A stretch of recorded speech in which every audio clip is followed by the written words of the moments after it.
Transformers Studio Series Bumblebee movie Wheeljack. I think that this figure is great, but so starting off, on his arms, there is some kibble. There is a giant white panel just right there, and his knees can't really bend. They're too kibbly to bend fully. That's how they look bent. But his leg can bend all the way back. They can't really bend all the way up to the side.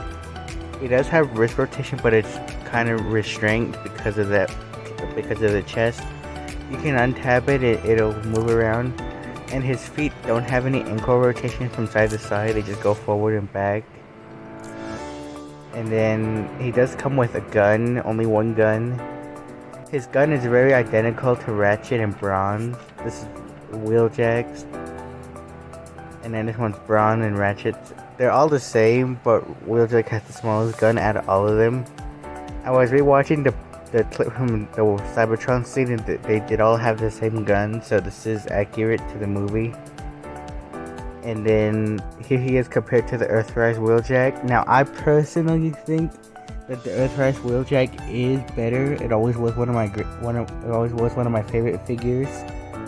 And then here he is compared next to the Bumblebee movie crew. I think it looks pretty cool compared next to them. And then you take his gun off and it can pick onto his back. Like the other figures, he can do that too.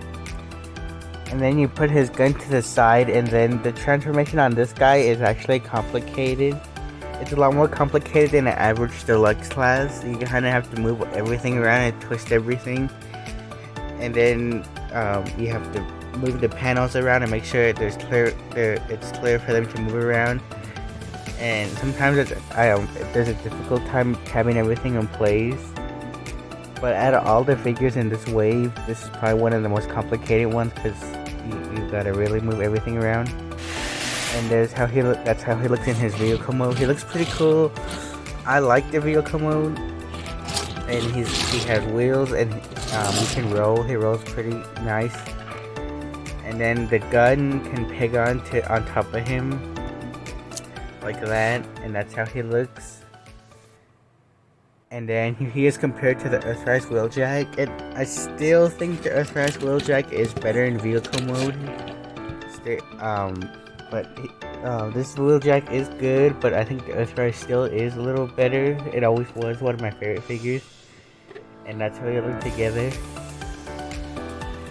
So that was my review for this figure. So stay tuned for tomorrow's video, Friday's big video I've been teasing about all week. About Braun's video, something happened to it. I couldn't upload it yesterday, so I uploaded it till today. So stay tuned for tomorrow's video, the big video. Bye.